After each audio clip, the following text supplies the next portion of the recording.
You ask Tiger to solve. This deals with linear equations with one unknown. The final result is z equals 15 over 8. Let's solve it step by step. Simplify the expression.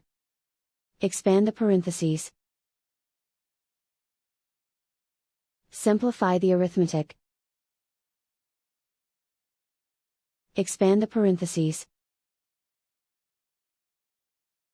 Simplify the arithmetic. Group like terms. Simplify the arithmetic. Group all z terms on the left side of the equation. Subtract 4z from both sides. Group like terms.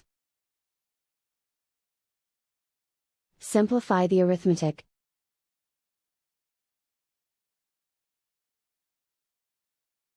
Group all constants on the right side of the equation. Add 15 to both sides. Simplify the arithmetic.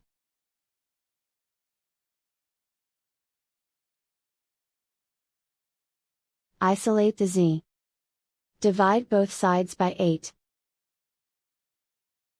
Simplify the fraction. And so the final result is z equals 15 over 8.